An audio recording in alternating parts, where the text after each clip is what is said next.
I think the first point which struck me, and I think will have struck quite a lot of people, is that everybody who is under about 75 will only ever have known one queen, one monarch, and that is Queen Elizabeth II. And older people, some of them, of course, will have been very young when King George VI was on the throne, and very few people would remember anything before that. Now, many of those people you mentioned might actually remember her royal visit in 1954. What do you think that did for her presence on the Rock? Well, there are several aspects of the royal visit that I think should be highlighted. First of all, we've got the political dimension, because, as we all know, Spain objected to the fact that the Queen was going to include Gibraltar as the last call on her great tour of what was the dying empire and the nascent Commonwealth.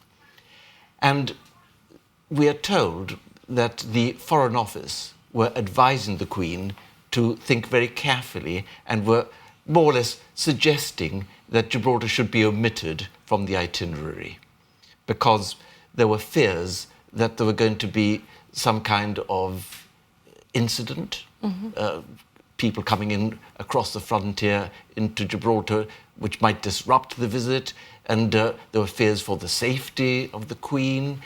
And the Queen overrode all those objections and insisted that Gibraltar should form part of the itinerary as had originally been planned. So I think that already says quite a lot about the Queen and her attitude towards Gibraltar and what others might have thought of Gibraltar at the time, others being people like General Franco in Spain.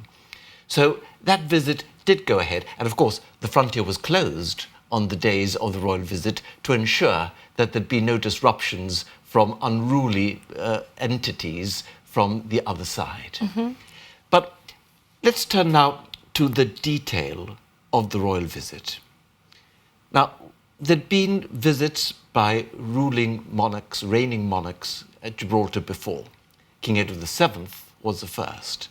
And when he came, he arrived, like the Queen, on the royal yacht, but he stayed on the royal yacht in the night that he was in Gibraltar. So what was different about this visit? Well, the Queen did not stay on the royal yacht Britannia. She stayed at the convent. So the royal suite had its most important visitor ever in the Queen and the Duke of Edinburgh actually using the royal suite. And the royal suite is located in the wing of the convent that was added by Lord Napier of Magdala. And it's on the ground floor and opens up onto the garden. And in preparation for the royal visit, the Director of Public Works was asked to ensure that everything was absolutely tip-top. Of course. And one element of the makeover that the royal suite had is that a brand new toilet seat was installed. Interesting. And immediately after the visit, the Director of Public Works went to see the royal suite and found that somebody had taken the toilet seat as a souvenir. Wow. So it's the most bizarre souvenir of the royal visit that one could ever think of. Extremely memorable. Yeah, and I've got no idea where that toilet seat has ended up, but there we are. The important thing, though, is that the Queen actually stayed in Gibraltar, on land, at the convent, as a guest of the governor of the day, Macmillan. So this was really breaking from previous tradition. So George V had been here, but again, he'd stayed on board the yacht. And his visit, George V's visit, that's the grandfather of Queen Elizabeth, that visit was a brief visit to Gibraltar en route to India. It wasn't a visit to Gibraltar, it was a visit to India, which happened to have a break at Gibraltar. So that's a big, big difference, again, from the previous royal visit. Her father, King George VI, had intended to come to Gibraltar in 1952. The post office in Gibraltar even prepared some stamps for that, royal visit 1952. But the king fell ill, so he never came.